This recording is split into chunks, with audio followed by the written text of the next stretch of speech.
Hello, and welcome to Minute of the Apes, the daily podcast where we break down every minute of the Planet of the Apes movies 1 minute at a time. I'm Todd, and as always, I have Richard and Sean with me. Hello. So, we are up to minute 93, but before we get there, let's tap the brakes. Let's make sure the alerts go off. Get your asses out and buy something for your loved ones, your husbands, your wives, Time whatever is running they need. out, yes. You're screwed if you haven't done something already. I mean, I'm looking at the two people across me, and I don't think they've bought anything either. I love you, Shelley. Don't listen to this, honey. Don't be that crazy fool at Kroger. Uh-huh. Out of that tent outside, buying a dozen roses because that's all they got. Finding the one last card they have Please that don't says, buy- to my son, cross out, wife. Please don't buy that cheap box of chocolates. Uh-huh. They're on to you if you buy that cheap box of chocolates. Flowers? They'll Okay, you can accept, get away with but anything cheap at the grocery store at this point is No. just, yeah. You know, Bottle of wine. Wine and flowers. If that's all you got left, do wine's that. good. Except my wife hates wine. It means I can get drunk. Well, that's and, what I'm about to and say. deal with Why her is being wine pissed for at me. her? Why not for you? Bottle of wine, flowers. Happy Valentine's Day, honey. I'm just gonna drink that. And if you're listening to this in the future, you're one of these people binging later. We hope that you had a great Valentine's Day. There How you about go. that? So, minute 93. Sean, tell us what's We're going starting on. minute 93 with Cornelius asking, how did you know we'd come here? And it ends with Zaius saying that there is no contradiction. And there is no contradiction is a cut between a sentence that we're going to kind which of sounds very Vaderish. bring it There back. is Yeah. no contradiction. That is true. It is a very Vader moment, but we did discuss up in this. It cuts the sentence. We're Mhm. going to be true and honest to the minute and cut it right there. All right, as of minute 93, we still got our two living humans. Where is Landon, by the way? Is he with them? I haven't even thought about that. We saw do you mean, where is Landon, we saw he had the scar on his head. He's They went taken back to the back somewhere. trial. Taylor and them left and didn't take Landon with them.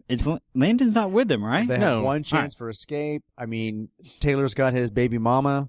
Screw and Landon. He's just on the road, yeah.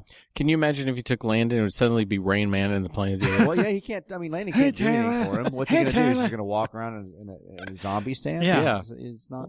All right, so anyway, It's not exactly compelling, is No. it? we got No. our two living humans, our two dead humans, poor Dodge and Stewart, our shrewdness of apes, and a gag of humans.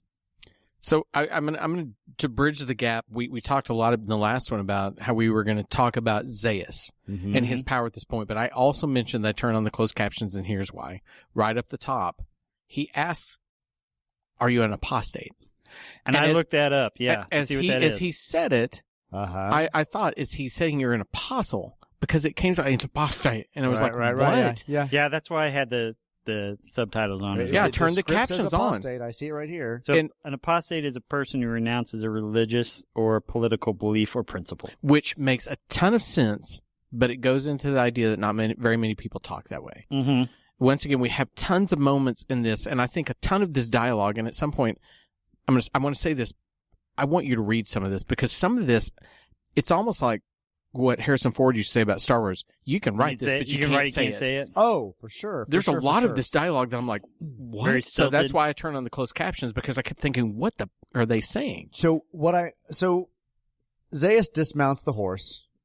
All of the soldiers have now left. They've gone into Ape and Horseland around the corner. They're just Ape and hiding Horseland. right along the... Richard is always good for the names of the episode, Ape and Horseland. Ape and Horseland. There you go. So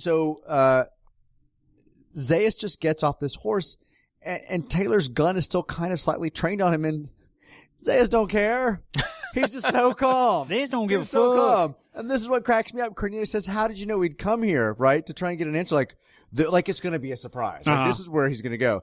And I love that Zaius says it wasn't difficult. Only a apostate would flee to the forbidden zone, and only a fool would give a gun to an animal. And what I just love is that Zaius didn't answer him. No, he No. didn't. How did you know we'd come here? Because only a fool would go here, and only a fool would give a human a gun. And it's like, That's not an answer. You didn't put those pieces together for Right. him. You just kind of just threw an insult at them. It just cracked me up. What I did find interesting, according to the script, is it says it wasn't difficult. Only apostate would flee to the forbidden zone.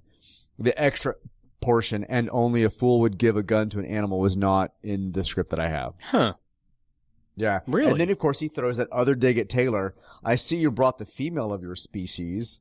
I didn't realize man could be monogamous. I mean, he is just dishing it out.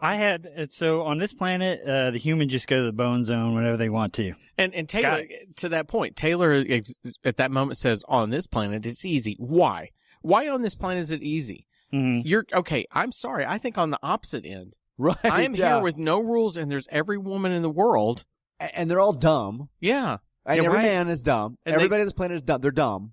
They're reduced to an animal structure. And look, I don't want to be. I don't think it is a sexist statement to say it, but if you're going to reduce them to an animal structure, do they not just worry about mating? And it isn't sexual. Like, where can I sleep? What do I eat? Who can I have sex with? Yes. And so it's actually the exact opposite, Taylor. You're going the exact opposite. You're saying that she's so beautiful that the rest of them are ugly as shit? That was my question. I had, why does Taylor mean it's easy to be monogamous? Is it because Nova's the only good-looking one, or is he just spanking the monkey a lot? Not to make a bad reference. Oh, my God. I haven't named an episode Spanking the Monkey either. Damn it. So,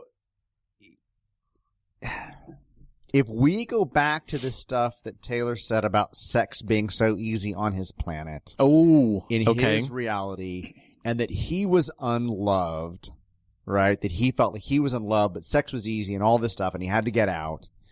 And then we kind of bring back to the fact that he's now.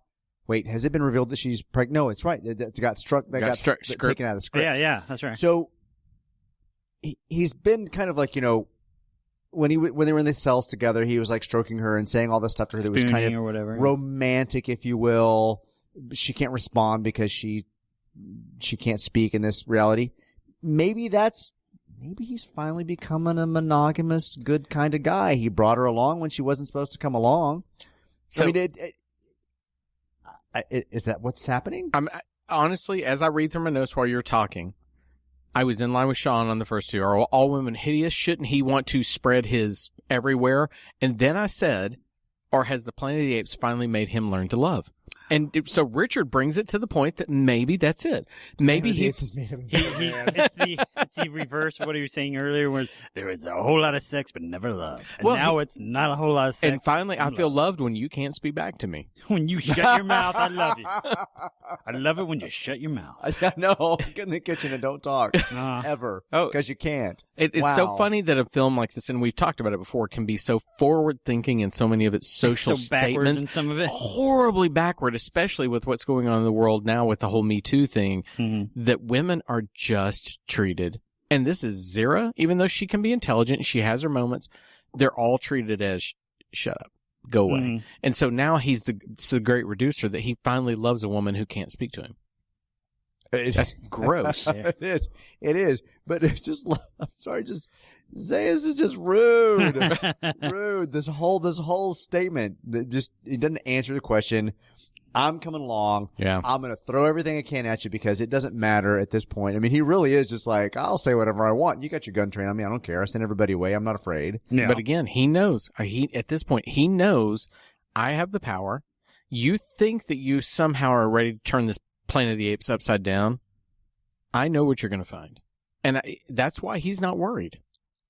There's a note in here that I don't think actually happened now that I'm kind of paying attention to it. Taylor says on this planet it's easy.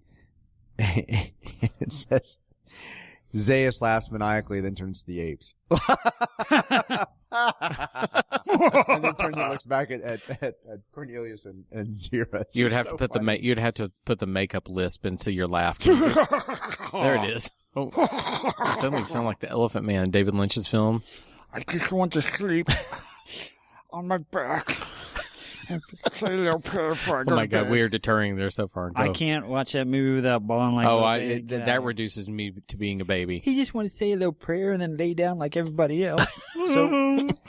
So even though we're getting these moments of Zayas just not giving a and having those conversations, we are getting the shots in such that Taylor's from a point of strength.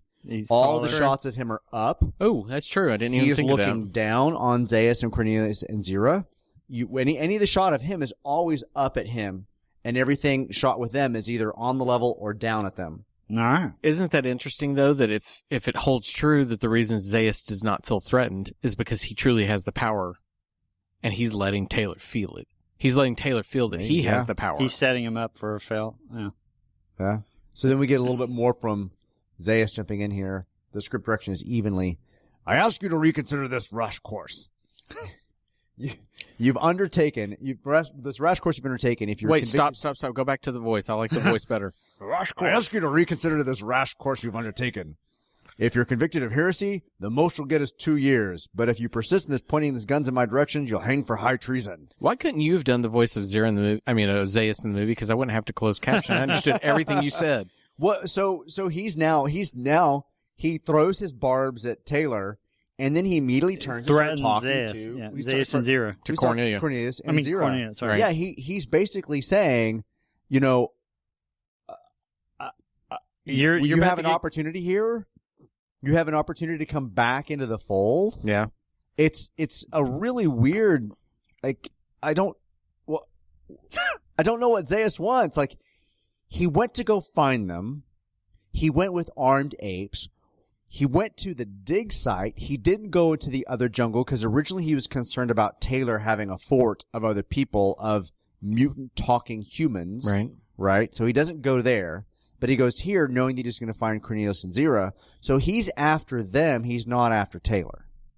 But he's armed because he thinks that there might be another fort. Was he thinking that he might encounter this other tribe? Like they're more talking humans or something? They got them and now they're at the dig site? I don't know. I don't know either. I don't either. But by him, the fact that Taylor has shut down Cornelius multiple times, I don't know why Zaius is now appealing to the two of them, because does he think that they'd be able to shut down the human with a gun? Because he's not going to be able to. I mean, Cornelius can't. There is a lack of clear motivation for that character across the board, because as you introduce that... For Zaius? Yeah, for Zaius. He stood up to Taylor and shown, I have the power ultimately, you don't threaten me. Yet he then implores those two... And so, well, I mean, think of it. I mean, just because they're working on heretical ideas doesn't mean that they're not valuable members of society. And if you can just get them to back off this and toe the party line, who knows what they could do for society? Is he worried about what's in the cave, that they're going to bring stuff back? See, I don't think so, because, and this may be in the next minute. Future minutes. Yeah, that's the problem. When he gets into it, his approach to the cave is very, okay. And I don't think he's threatened by that cave. I think, is he trying to bring them back because he simply intends to kill them when he gets them back? They have completely acted against him, and his idea is, okay, come with me. I went back and reread those moments with Taylor and Zaius in the room, and he says they're going to be convicted.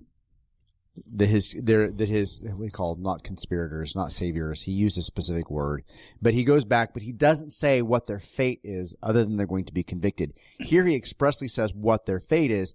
They would get 2 years. Right. 2 years or hung for treason. Right. Or you'll hang for high treason if you persist in pointing guns in his direction. So Zaius is like, it's just. First off, I'm not pointing a gun at you, you dumb orangutan. Right. He's not, right? They're not. It's Taylor's pointing the human is. Yeah. It's all the human. Take him out. Yeah. And then Cornelius kind of pleads to him. We never meant to be treasonous, sir. But up there in the face of that cliff, there is a vast cave. And in that cave is a fabulous treasure of fossils and artifacts. So he's still trying to implore to Zaius to spare himself, to save his life, to further his research. Zaius wouldn't listen to him earlier, even though, because Zaius had to approve this, continued archaeological dig. Yeah. Cornelius is still like, I just want to show you. I just need you to see this. He's like a child wanting daddy's approval, and I still don't even understand what he hopes to gain by showing that to him. He's not. The script says Cornelius is saying respectfully. It's not even like at this point Cornelius feels like he's trying to save his hide as much as just trying to prove that he's right, that he's got something. Okay. Right? Right. So it's roughly at this time, too, though, that Taylor begins to point out the hypocrisy of Zaius with the idea that he can be both a minister of science and a protector of the faith. The chief defender of the faith. So Zaius adds to Cornelius, I've seen some of your fossils and artifacts. They're worthless.